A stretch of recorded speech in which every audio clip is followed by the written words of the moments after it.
Nick, we're gonna Ask Pocket. Ask Pocket is, of course, what happens when I cannot be bothered to type out the answers to all these questions on Twitter. Our first question comes in from Papa Rai Rai. Who's Sonita? For those of you who missed yesterday's episode of Pocket News, Sonita, with an A, came up regularly.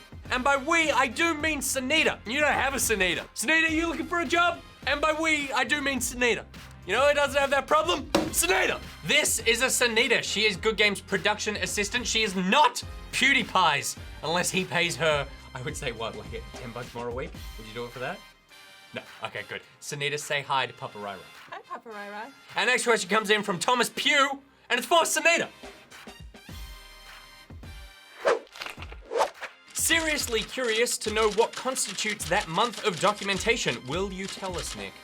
Thomas is talking about yesterday when I mentioned we have to do all this paperwork, and by way I mean Sonita. Sonita, talk us through the paperwork. So the paperwork is basically so you don't get sued each day. And it's working. And it's just I just lay out what games you used, who the developer is, and then I go and I attack John for music, like what music he used. Yeah. And then I write that all out, and then I chase Pete to sign it, then I chase Janet to sign it, and then I run downstairs and I hand it in before it all goes on fire. And this is for every episode of Good Game. Yeah. So, and then I do things like this. What's all this the stuff? Receipts. Oh no, I think we're for stressed her out. Melbourne. Oh god. Oh, is this Melbourne? Oh yeah, oh no, this was terrible. I mean, we bought so much unnecessary crap. So many comics. Where is it? And where is it? Where is it? I'll tell you exactly where it is. I'll tell you exactly where all of this is. It is in a bin in Melbourne. When we bumped out of PAX, we just needed to destroy everything and throw it away. No, I'm trying to save 50 cents for this team. 50 cents for the team? Would it have helped if we sold it? No. I feel like that would have probably been a crime. All right, Sonita, you're done. I'll just get to this. Please. Yeah, you've obviously got a lot of work to do. Don't forget this one. Our next question comes in from the Foofster.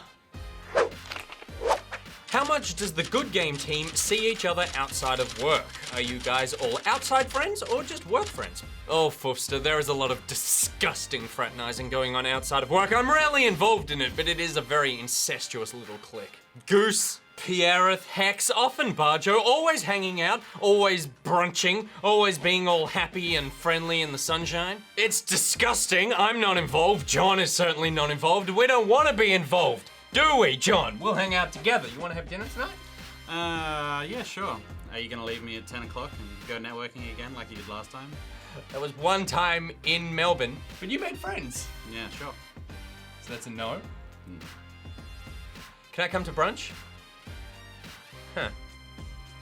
Sonita! Our next question comes in from Jeremy Adler. You want to go to 3 Blue Dogs? What's been happening with the lack of love for King's Quest? Each time a chapter comes out, there was no mention of it during the Games This Week segment. Is it because there are too many games to mention? If so, understandable. If you just ignored it, not happy, Nick. P.S. I'm not really angry, in case anyone misunderstands the above asked, just referencing the classic Australian ad. Come on, guys.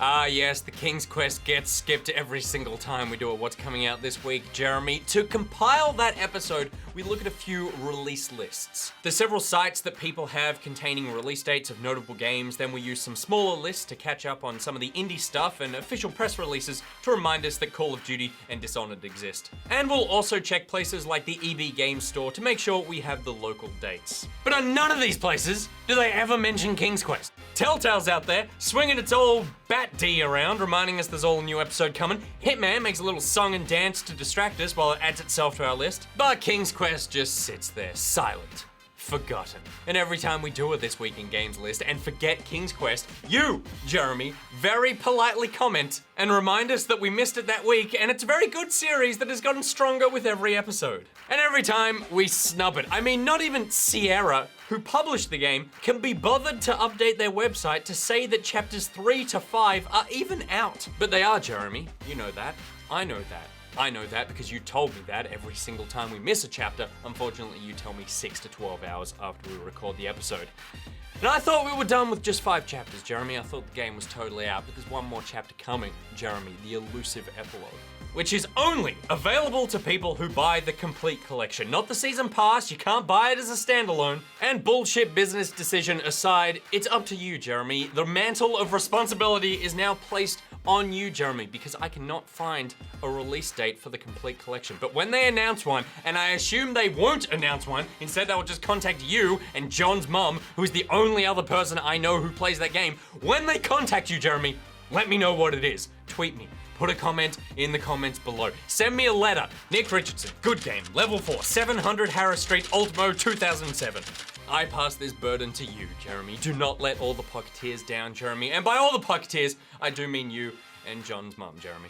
Not John's mum, Jeremy. John's mum, comma, Jeremy. Our next question comes in from Hey, it's Aaron. What's the deal with William Yates? Does he work for the ABC now, or does he just never leave? Either way, I think he should be getting paid at this point. Yeah, you're here a lot. You getting paid? Nope. Yeah, that sounds like an employee of the ABC. Our final question comes in from NeverDie565. What's it like being the most disappointing internet personality you know? Oh, well. All right, that's it for today's episode of Ask Pocket. Wait, hang on a second. I'm not the most disappointing internet personality I know. We got him! I'm more of a TV personality, really. Whatever! Nick, boy out! Goose out. Fridays, yeah? You know, he's always there when we're filming. Pretty much. Just over here. Coming back. Shimmy shake. Okay, you can stop now. Oh. Can we do this every week?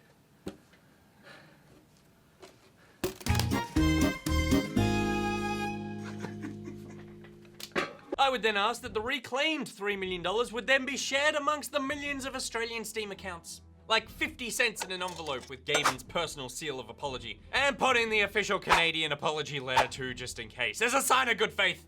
Yes, just like that. Yeah, that's what I want to see, a little stimulus package to help battle the Australia tax we have to pay on video games. Also, just charge us in Australian dollars already, Steam. You must really hate us.